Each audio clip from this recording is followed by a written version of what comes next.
Hello, folks. My name is Molly Cashion, and I'm with the Sustainability Teachers Academies, and that's within the College of Global Futures. We work with K-12 teachers across the United States to provide professional development opportunities for them in sustainability and futures-oriented concepts. Yeah, that's mostly me. I'm also a doctoral candidate. I defended March with my EDD. It's not over yet, y'all. let's not get ahead of ourselves. And I've also had the pleasure of working with Kelly Kina with the Underwriters Laboratories.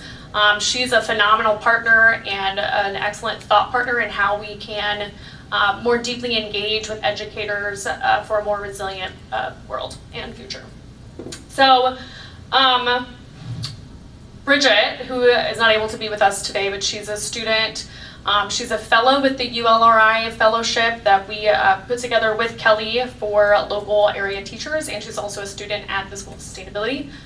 One of the things that I've done throughout with a couple of different fellowship opportunities for K-12 teachers is to empower teachers to create their own professional development experiences for their peers, for their colleagues, for their communities, to further integrate sustainability and futures concepts into what they're doing. So for this project, Bridget and I put together a 5-step guide on how do you create your own professional development experience. And we called it Crafting Sustainability Education Experiences, a 5-step guide, where we walk people through, here's kind of some background. What do you need to know to get started? So kind of diving deeper into your teaching philosophy and who you are as an educator. And then walking through, how do you outline objectives? How do you start doing recruitment and planning? How do you do the template and the logistics, and how do you do all this stuff? So it's a very, very thorough guide. It includes a whole bunch of templates. And my favorite feedback so far is that after working through it with Bridget, who has not done a professional development, she was like, I could do this. I could walk through this and I could put together a professional development. So hopefully it works. It's wonderful to hear that, and how you can have this type of toolkit as really an amplifier of one person's experience in going through this. What are some of the ambitions to moving forward of thinking like how this can get into different spaces or connect with different partners, and even continue building more on your work with ULRI? Okay. Well, I think that it can be used in a myriad of different ways. I think the primary audience is educators, but with Bridget's feedback, I think it's also really appropriate for student groups. I think that it really draws on people's personal experiences and what they personally know. Kind of reminds me of something that David said about, it's not really about knowing what like a definition of sustainability, but like playing with different definitions to know what it is to you. So the toolkit kind of goes through that. So it's really for people who are looking to educate others about sustainability, about futures-oriented things. So I think that it has a lot of different uses. Hopefully with the ULRI, not hopefully, I know what we're doing. It's okay. But we're moving into a piece of the ULRI fellowship. It's a year-long fellowship. Andrea is also involved with it, so if you have questions, you can also ask her. But we're moving into a place where these teachers in the fellowship have created resources that combine sustainability and safety science, which is what Underwriters Laboratories is, like their main thing is, to understand more about like how these things work together. And so they've developed resources for educators, and in the next step of the process, it's how do you use those resources to leverage for career advancement. And I think professional development and creating these experiences is one of the ways that teachers can do that. And we've used it with other fellowships with some pretty good success. So I think there's a lot of amplifying effect. So in the last 2 years with a different fellowship, the Futures Fellowship, we've had 19 educators, and they in turn have educated through professional development experiences a little over 400 more educators through this kind of stuff. And that's a great note to culminate up to, Molly, because I think it really it really highlights that this isn't just about preparing people; it's about empowering them and sort of building this amplifying effect. So appreciate you sharing. Please tell us about your toolkit, Susila. Sure. So hello, my name is Susila Bhagavathula. I'm a PhD student at the School of Sustainability, compared to Molly and Jordan very much in the beginning of my PhD journey, so I don't want to think about how long it might still take. It's a learning journey, exactly, that's what we're here for. So my toolkit was originally my master thesis, actually. I did that together with Dr. Katja Brunders and my professor at the time at ETH Zurich, Michael Stauffacher, and Braden Kay, who was at the time the sustainability director here at the city of Tempe. And the idea really came to us in terms of how do we foster collaboration in city governments across different functions, whether it's sustainability, resilience, emergency management. Oftentimes, sustainability now is very much defined. We have sustainability directors like Braden and others throughout the country. Emergency management is oftentimes either you have an emergency manager, or in the fire department or in the police department. Resilience is kind of like a in between. Sometimes you do have resilience officers, but it's just a function that floats around. And so the question really was, how do you create collaboration across those three different fields? How do you promote capacity and competency development? And we thus created this toolkit as part of that. It really is a learning journey that is comprised of serious games.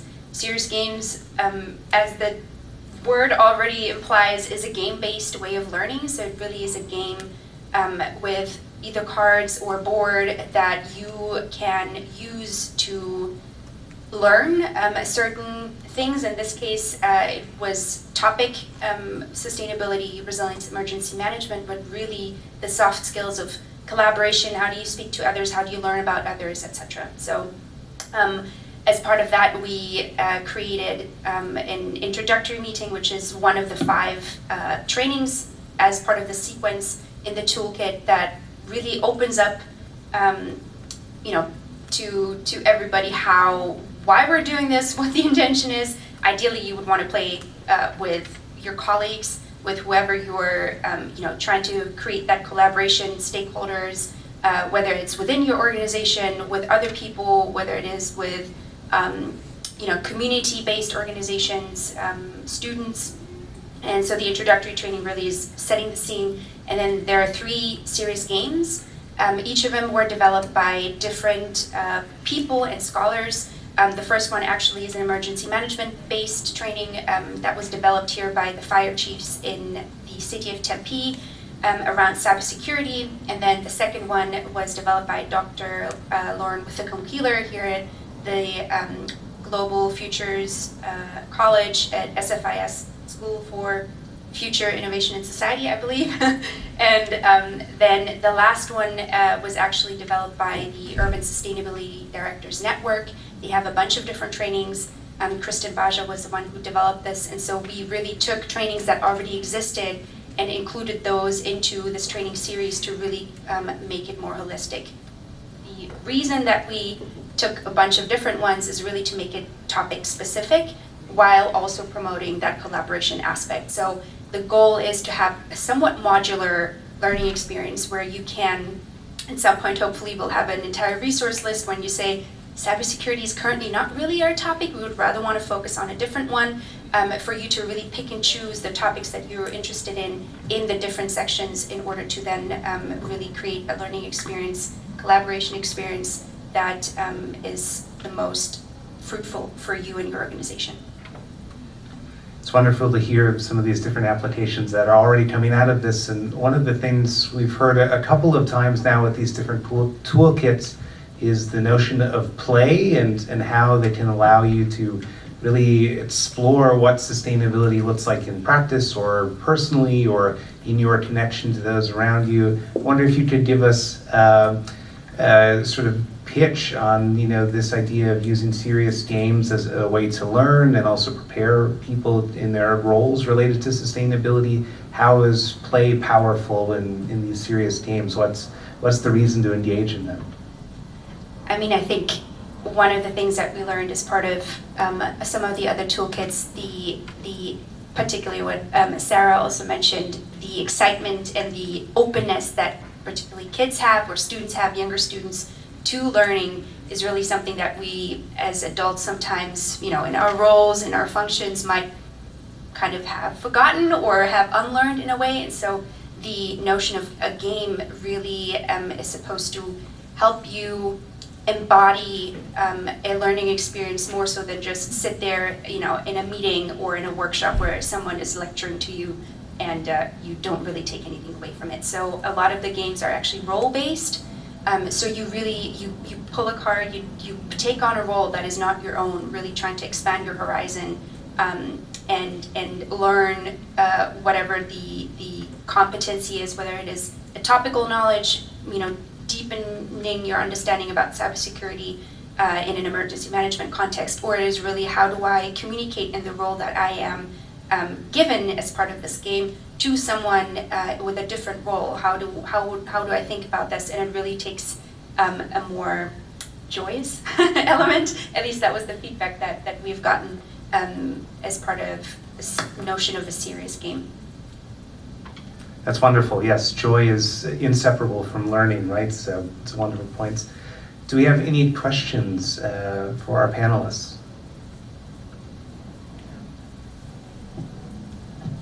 A question for each of you, actually. So I'll start here with, is it Susila?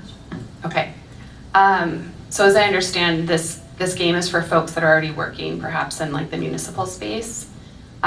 Just brainstorming with the participatory governance initiative, we always look at these democratic innovations that are centering and bringing in not student voice only, but community voice for practices. And one of the themes that we're exploring and piloting here in Arizona is possibly a citizens assembly. And so I wondered, would this be something that we could use as like an icebreaker, perhaps that first day, and it not just be for city government folks, but also just folks coming together in the community who are going to decide or put forth policy recommendations, but breaking down some of these assumptions and walls, and then really putting forth that collaboration piece. So I don't know what your thoughts are on this and in using it in other arenas with other folks. So I absolutely would encourage and agree that this can definitely be adapted to whatever context. The reason it was primarily originally geared towards city officials was it was a massive thesis. It had to be contained in a certain way. So the idea, though, is definitely you could use it in a context where you have either students come in or community organizers come in and play it in addition. Now, I would still say it might have to be adapted slightly in terms of role cards or scenarios, but the nice thing about these games is it can be adapted.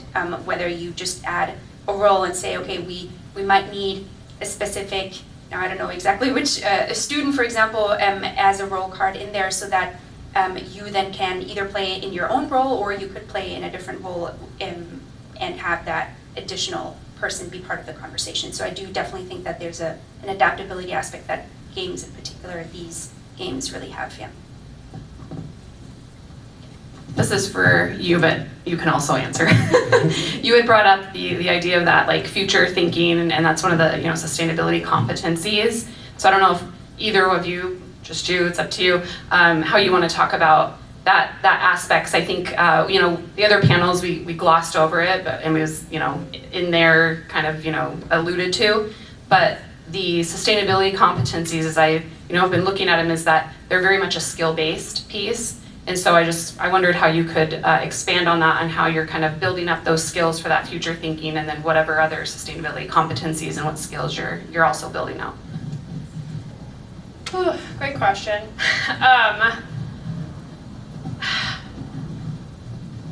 I think, so my resource I'm not sure really gets at that very well, except in a very kind of confined way, and that they're identifying, the objective is to identify something that is context specific, a sustainability problem, and then create something to address it.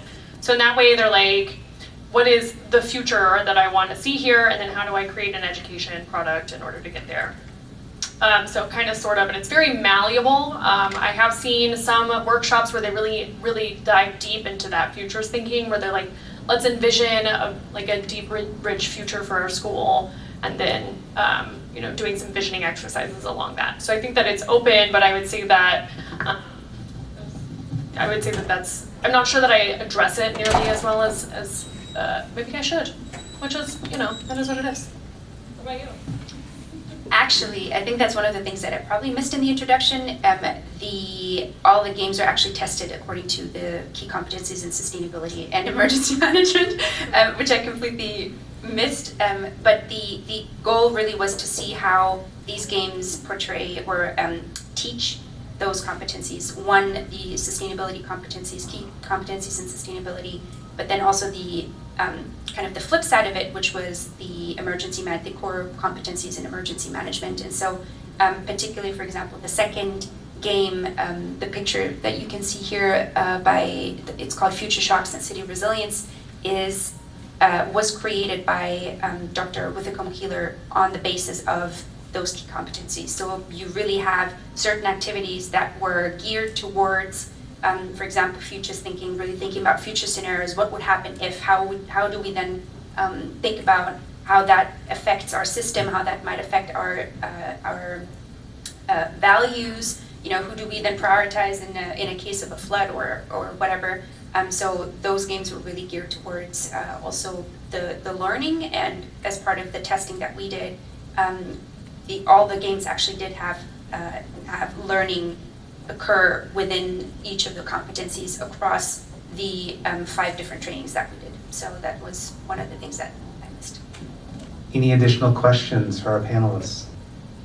Well, Molly, Susila, thank you so much for your efforts and sharing about your toolkits.